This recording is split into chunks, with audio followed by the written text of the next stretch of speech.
Welcome friends, আপনারা দেখছেন education and knowledge YouTube channel.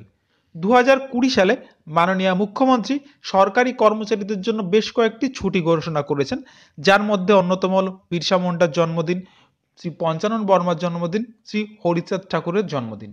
এবং সেই ছুটিটি আমরা বিভিন্ন সময় দেখেছি যে এনলিস্টেড হয়েছে ফিনান্স ডিপার্টমেন্টের ওয়েবসাইট থেকে কিংবা শিক্ষা দপ্তরের ওয়েবসাইট থেকে, যে বিজ্ঞপ্তিগুলো ছুটি লিস্ট প্রকাশিত হয়েছে। আর আরও একটি ছুটি এখানে এনলিস্টেড হলো, সরকারি বিজ্ঞপ্তি প্রকাশিত হলো, সেই বিষয়ে আমাদের আজকের এই ভিডিওটি। 30/1/2021 প্রকাশিত বিজ্ঞপ্তিটি government of West Bengal finance department থেকে প্রকাশিত হয়েছে, যেটি মাননীয় মুখ্যমন্ত্রী কিছুদিন আগেই ঘোষণা করেছিলেন।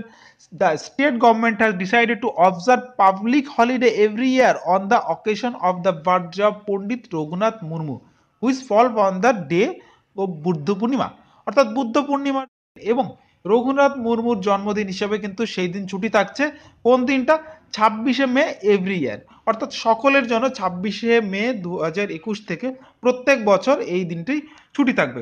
এবার আপনাদের প্রশ্ন হচ্ছে, এই ছুটিটাকে আরও একটা এক্সট্রা দেয়া হলো, অর্থাৎ শিক্ষকরা যে 65টা দিন ছুটি পান কিংবা বিভিন্ন দপ্তরের কর্মচারীরা বিভিন্ন রকম ছুটি পেয়ে থাকেন, তার থেকে কি একদিন বেশি হলো? তো সে প্রসঙ্গে বলে রাখা ভালো, এর আগে যে 3টি ছুটি এনলিস্টেড হয়েছিল, বিরসা মুন্ডার জন্মদিন, শ্রী পঞ্চানন বর্মার জন্মদিন এবং শ্রী হরিচাঁদ ঠাকুরের জন্মদিন, সেই ছুটিগুলো কিন্তু ছুটির লিস্টে অন্তর্ভুক্ত হয়।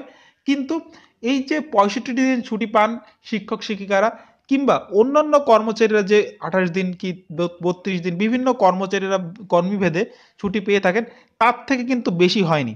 অর্থাৎ এক্ষেত্রে এটাই মনে হচ্ছে যে এটাও হয়তো ছুটির লিস্টে এনলিস্টেড হলো, কিন্তু টোটাল যে নাম্বার অফ হলিডেজ রয়েছে তার থেকে কিন্তু বাড়ছে না, অর্থাৎ 65টা দিন কিন্তু 66 দিন হচ্ছে না, এটাই মনে হচ্ছে। তবে এটা যদি আলাদা করে এনলিস্টেড হয়, অর্থাৎ আরও একদিন বাড়ে, সেক্ষেত্রে কোনো বিজ্ঞপ্তি প্রকাশিত হলে অবশ্যই আপনাদের সঙ্গে শেয়ার করব। আপনাদের কি মনে হয় আমাদের কমেন্ট করে জানান। ধন্যবাদ সকলকে।